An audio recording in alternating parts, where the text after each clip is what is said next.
આ વેદના હે ને જે ખેડૂત મિત્ર હોય ને એને જ ખબર પડે, કારણ કે હે ને સરકારી અથવા પ્રાઇવેટ નોકરી હોય એને તો શું 1 તારીખ આવે એટલે કંટોળી વાગી જાય, બેંક એકાઉન્ટમાં પડી જાય, એને કઈ લેવા દેવા જ નહીં. ખેડૂત મિત્રોને એટલો મરો છે ને કે તમે વાત પૂછો માં.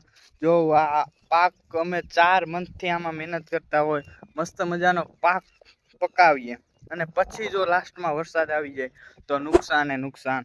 સર્વે ચાલુ થયું છે, બધાના બેંક એકાઉન્ટમાં મારે વીઘાના 2000 આવે, 2000 આવે અથવા 3000 જેટલા આવતા હોય એટલે. પણ જો 5 વીઘાના હોય તો આપણે 10,000 આવે. 15,000 નું તો અમારે આમાં બિયારણ જોઈએ, 15,000 નું બિયારણ તો શું જડે? કાંઈ નહીં.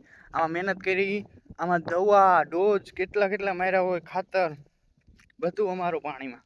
અને હવે જોઈએ કેટલું થાય, હું તમને લાસ્ટમાં બતાડી. જ્યારે આ અમે ઉપનેરમાં કાઢશું ને તો ત્યારે આમાં ઘણી બધી એવી વસ્તુ નીકળશે અંદરથી કે આપણે જીવને હાનિ પહોંચાડે. જેમ કે કોઈ પૈડકું હે, હરફ હે, વીછી હોય. જેમ કે મેં 4 થી 5 ઉચકાવ્યા ને તો એમાં મને ખાન ખજૂરો, ડેટકા, ઉંદેડી એવી વસ્તુ જોવા જડી. તો વિચાર કરો કે આ બધું ઉચકે તો મોસ્ટ ઓફલી વીછી વધારે થાય.